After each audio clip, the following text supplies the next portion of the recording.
Hello and welcome to ENI UK and Europe edition. I'm Giancarlo Matera, reporting from London. We'll be bringing you news reports from around the United Kingdom and Europe this week, and we have live reporters on standby, ready to give their reports. On our program today, British Prime Minister sets out vaccine rollout program.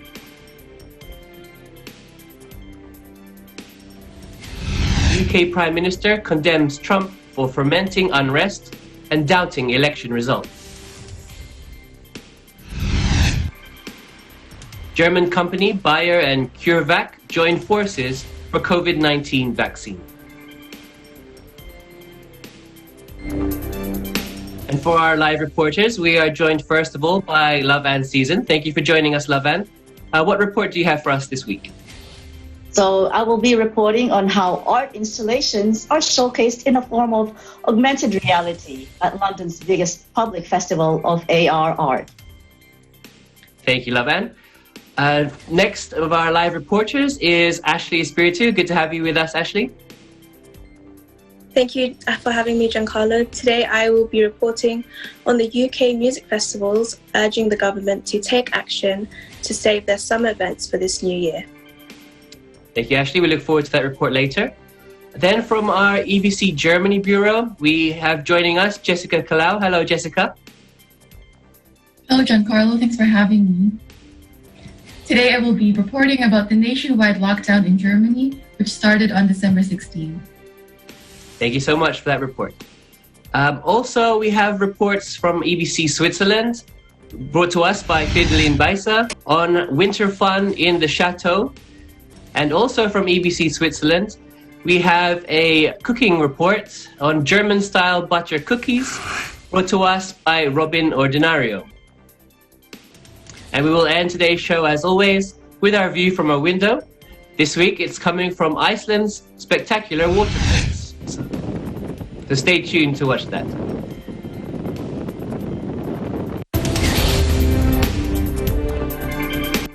But first up is our main news stories this week. British Prime Minister sets out vaccine rollout program. By the end of the week, there will be over 1,000 GP-led sites providing vaccines, 223 hospital sites, 7 giant vaccination centres, and a first wave of 200 community pharmacies. If all goes well, these together should have the capacity to deliver hundreds of thousands of vaccines per day by January the 15th. The UK on Thursday recorded another 1,162 deaths within the 28 days of positive tests for COVID-19. It's the second highest toll since the peak of the wave in April last year. There were more than 52,000 new cases in 24 hours, taking the overall number of infections to nearly 2.9 million. Following the emergence of the new coronavirus strain found in southeast England last month, which has seen other countries ban travel from Britain. Prime Minister Boris Johnson imposed a third stay-at-home order this week and said in the face of the tragic numbers of deaths, the government was really throwing everything at the world's first vaccine rollout program with military backing. Official data shows that 1 in 50 people in England were infected last week, rising to 1 in 30 in London. And many hospitals say they are swamped with COVID-19 patients. The Chief Executive of England's National Health Service, Simon Stevens, gave stark warning of the mounting stress on hospitals, saying the pressures are real and they are growing, adding that public compliance with the lockdown and medical advice was vital to kill the growth of the infection. Boris Johnson told MPs that the lockdown would stay in legal force until March 31, but would be reviewed in mid-February. British Prime Minister Boris Johnson on Thursday denounced former ally Donald Trump after the president's supporters stormed Congress in response to his rejection to the US election results. I believe that was completely wrong. I think what President Trump has been saying about that has been completely wrong, and I unreservedly condemn encouraging people to behave in the disgraceful way that they did in the Capitol. And all I can say is I'm very pleased that the President-elect has now been duly confirmed in office, and that democracy has prevailed. Prime Minister also posted a message on Twitter where he urged a peaceful transition to Democrat Joe Biden's presidency.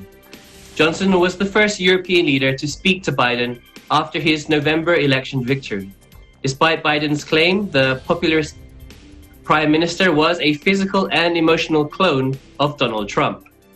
The Irish Prime Minister, Michael Martin, who has invited the Irish-American Biden to visit his ancestral homeland early in his presidency, tweeted his condemnation. The Irish people have a deep connection with the United States of America, built up over many generations. I know that many, like me, will be watching the scenes unfolding in Washington, D.C. with great concern and dismay, Martin said.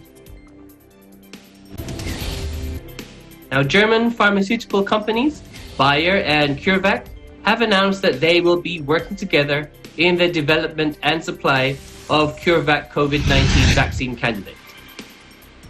The CureVac was at the final phase of its vaccine candidate trials mid-December 2020. Phase 3 involved more than 35,000 volunteers in Europe and in Latin America. Once approvals for the CureVac vaccine are in place, CureVac targets to market the vaccine this year. Unlike the other vaccines from BioNTech, Pfizer, and Moderna, which had already been approved by the EU, the CureVac vaccine has the advantage of remaining stable for at least 3 months at normal fridge temperatures. The EU has ordered 405 million doses of the CureVac vaccine. The agreement between Bayer and CureVac will facilitate the supply of hundreds of millions of doses of vaccine around the world. The financial details of the deal have so far not been disclosed. It's time for a break now, but please come back for more ENI UK and Europe edition.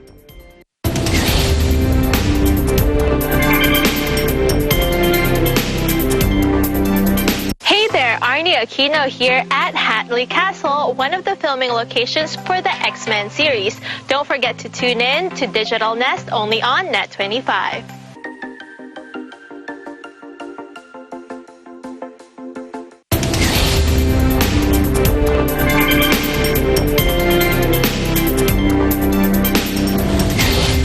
Welcome back to ENI UK and Europe edition. Now we have some more interesting news stories from around the United Kingdom this week.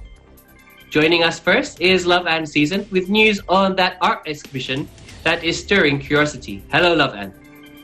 Hi, Giancarlo. So we all know that how Pokemon Go became a big hit, and if its success and hype told us anything, is that augmented reality is sensing into the deeper real world, and the technology to create fully captivating augmented experiences is already in our reach. Now, London has opened the biggest public festival of AR art as a walking tour along the River Thames. This was across 24 sites between Waterloo Bridge and Millennium Bridge on London's South Bank. Now, this event has taken place in December and early January. Now, the 36 sculptures were created by world-renowned artists, including Nina Chanel Abney, Olafur Eliasson, Hawes, and Marco Brambilla.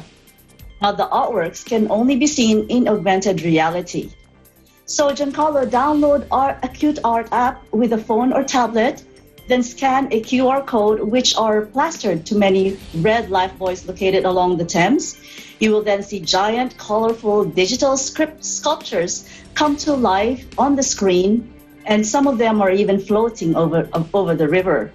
So, Giancarlo, literally, it's a mile of digital artwork to admire from the works of famous artists around the world. Now, with museums shut across the United Kingdom because of coronavirus restrictions, the exhibition, which is also called Unreal City, provides a safe, dematerialized way of appreciating art in the public space, as explained by the show's curator, Daniel Birnbaum. Now, the art display included Alicia Quaid's tiny spinning top and Liu Yang's giant dancing superhero doku. Also, you will see Tomas Saraceno's colossal spider and Ka's floating companion. Now, this Unreal City is the brainchild of AR platform Acute Art in collaboration with British culture publisher Dazed Media. Back to you, Giancarlo. Thank you, Lavan. That's a really interesting way of displaying art. But traditionally, people like to actually visit museums to appreciate and see the art in their physical form. How popular was this new digital art exhibition? Giancarlo, it was actually quite popular. Many people were interested, especially during this time when all the museums are closed because of this pandemic. And according to the show's curator, they were able to reach thousands of people with this new art form. Giancarlo? Thank you, Lavan. This really sounds like an interesting development. Could this be the future of art? Well, the show's curator, Daniel Birnbaum, shared his views on that, and that he doesn't think that the future of art is entirely digital, but a mixture instead. So one of the ideas was to make art visible in places where normally it isn't seen. And Daniel said there are audiences who don't think that it's ideal to fly all the way to another continent, as an example, for a weekend to look at art and then fly back home. So for those people who live far away from the major capitals, where there are museums containing big art collections, it will be a good thing for them. But we know, Giancarlo, that artists are always looking for innovative ways to showcase their artworks, and it's in their nature, right? So for sure, this won't be the last time that we will hear about this topic. Back to you, Giancarlo. Thank you so much, Lavan, for bringing us that very interesting story this week.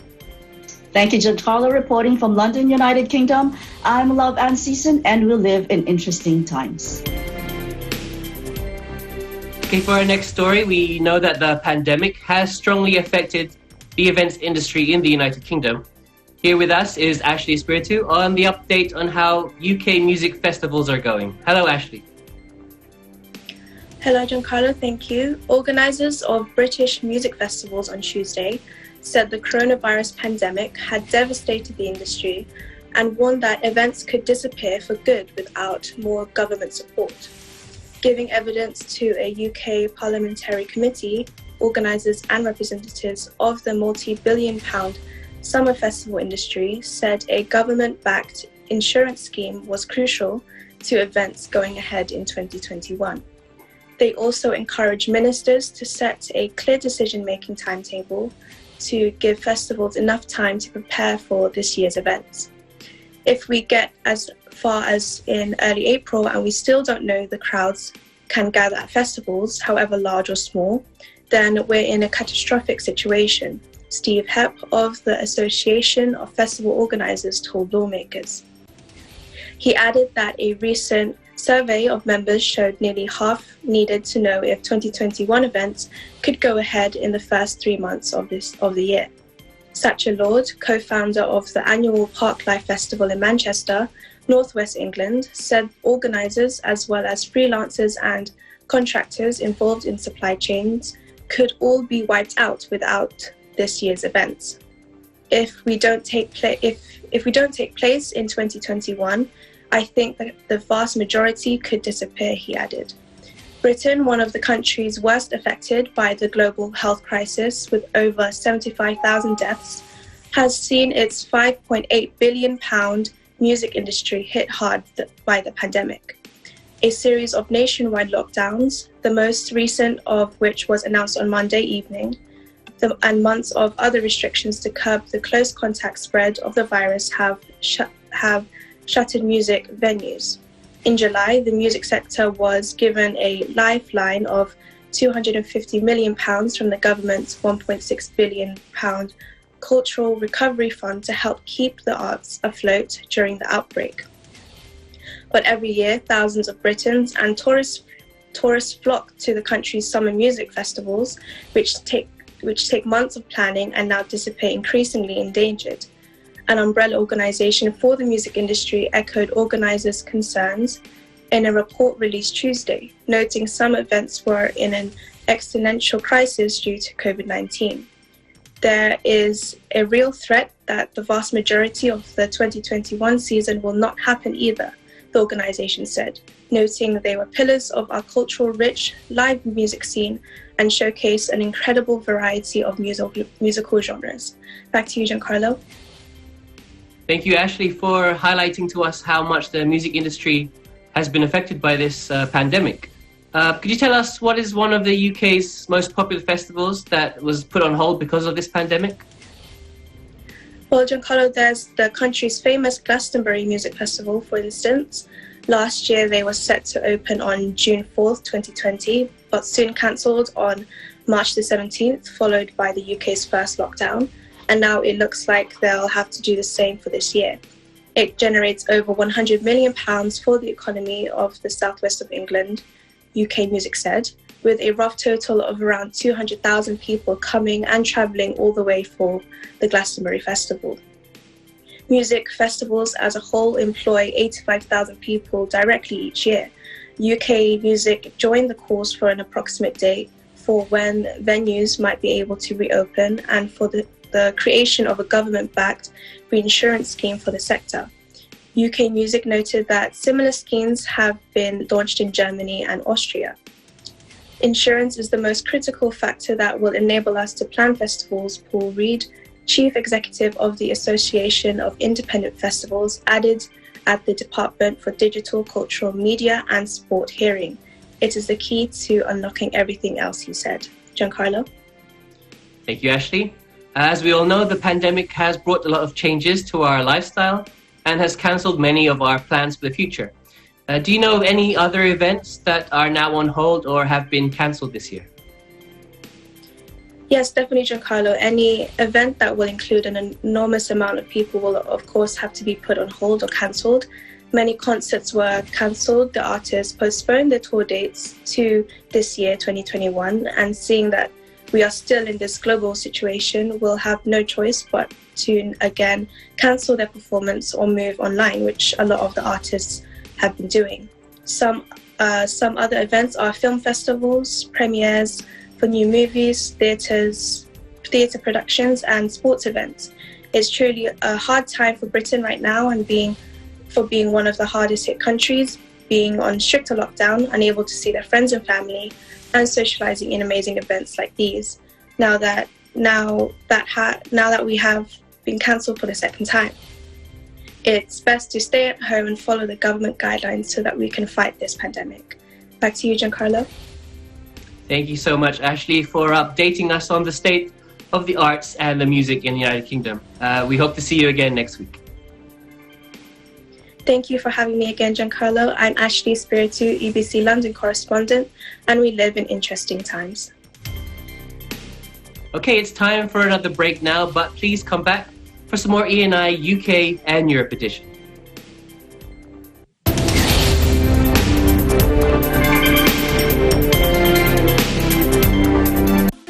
Factual. We have to defeat the virus everywhere. Timely information. Balanced. Not only in the country, but also abroad. I'm certain of one thing. Interviews that people need to know. Watch Aguila Pilipinas! A one-hour newscast of reports coming from regional hubs in Luzon, Visayas, and Mindanao. Know the important updates in Asia in ASEAN in Focus.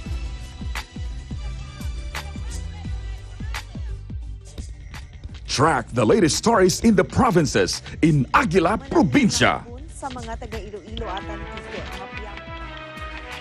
Tune into Mata ng Aguila, the evening primetime news program of Net25. Balanced and objective, Mata ng Aguila covers national and international issues, tackles news on business, health, science and technology, entertainment, sports and human interest features, and current events. And Eagle News International delivers the latest global reports, impartial, accessible, and up-to-date. It brings to fore EBC's rich international scope and access to valuable information streams. Well, thank you to Thames, our help outdoor. Catch these programs on Net25. You can also watch our news programs through eaglenews.ph and Eagle News Facebook page and YouTube channel.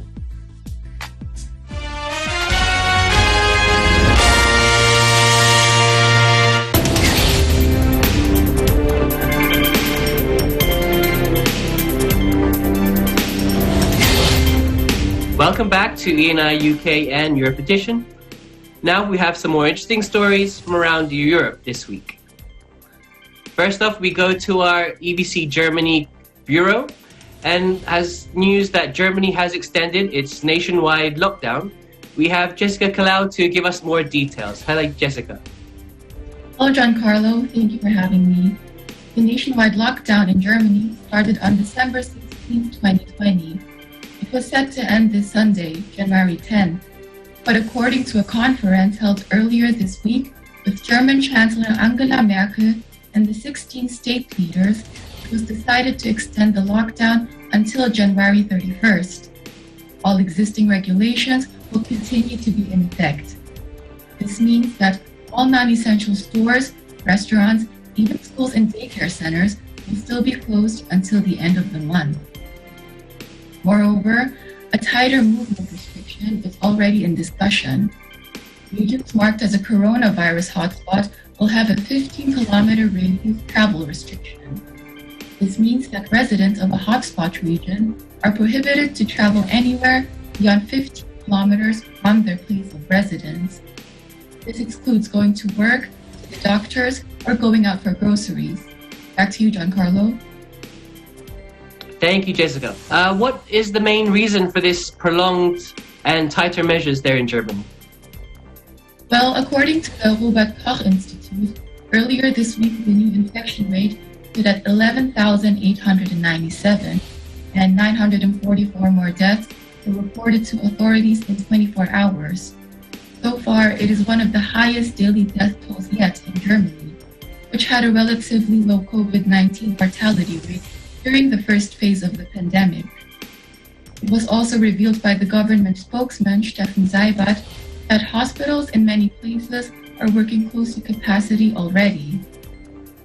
Aside from that, Chancellor Angela Merkel emphasized that it may be very difficult but absolutely necessary to maintain restrictions, particularly in light of the emergence of the new variant virus that was first reported in England, which now has been detected also in Germany. Taking all of this into account, the infection rate is still very high all around the country, to the point where infection chains are difficult to trace. According to Merkel, we must reach a point where we can once again follow the chains of infection, which is regarded to be a rate of less than 50 positive cases per 100,000 residents within 7 days. Back to you, Giancarlo. Thank you so much, Jessica, for bringing us that update on the pandemic there in Germany. Thank you, Giancarlo. Reporting from Frankfurt, Germany, I'm Jessica Kalau. We live in interesting times. Okay, now we go to our bureau in Switzerland for some fun winter activities. Let's watch the video by Fideline Baisa. Château-d'Oex is known for its annual International Hot Air Balloon Festival and various winter sports activities. But what if you're not a fan of ski or snowboarding? Sledging is a fun way to enjoy winter. You can have the same feeling as if you're also skiing.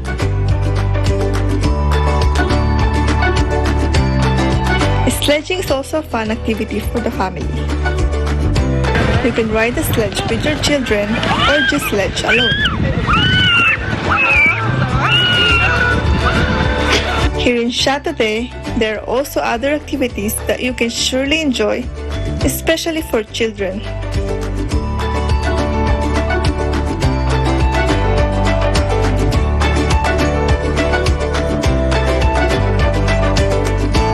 Just keep in mind to keep yourself warm and follow the safety protocol.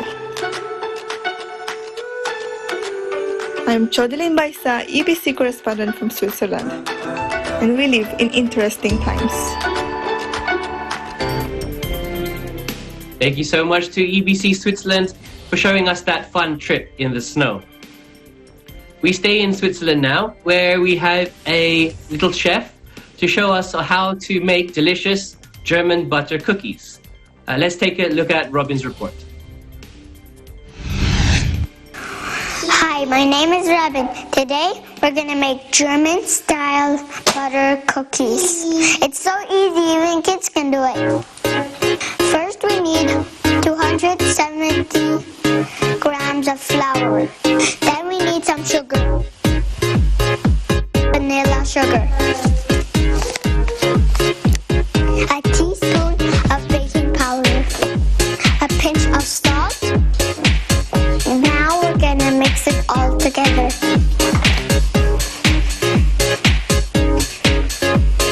Now we need 1 egg. A little butter.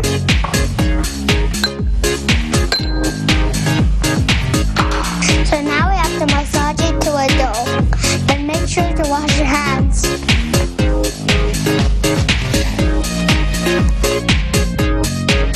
So now we're gonna put all of the ingredients that we put in here and on the table. Now we're gonna roll it out until it's really flat.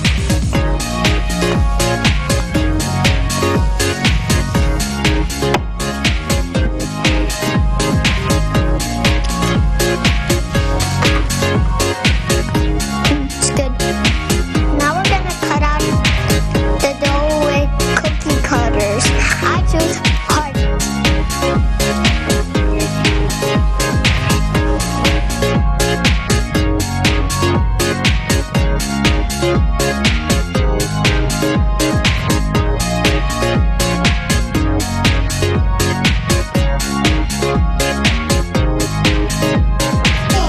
For the sugar glaze, we have lemon, powdered sugar, and water.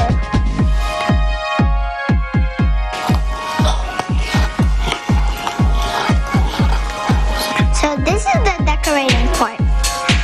I have to take a cookie and take this brush it, and then I have to take a sprinkle, quickly put it on, and then I put the cookie right here.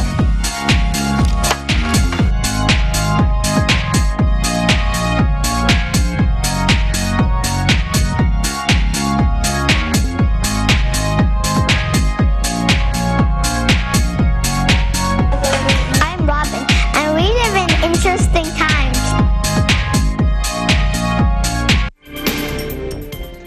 Thank you so much, Robin, for that interesting report. Those cookies look delicious.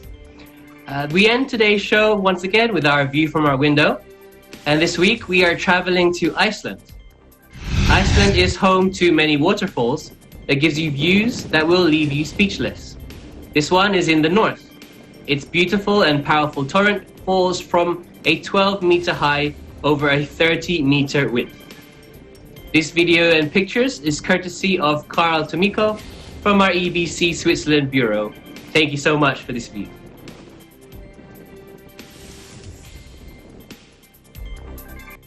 So that's it for our show this week. We hope you stay safe and keep positive as we continue to bring you more stories next week from around the United Kingdom and Europe. I'm Jakarta Matera, and we live in interesting times.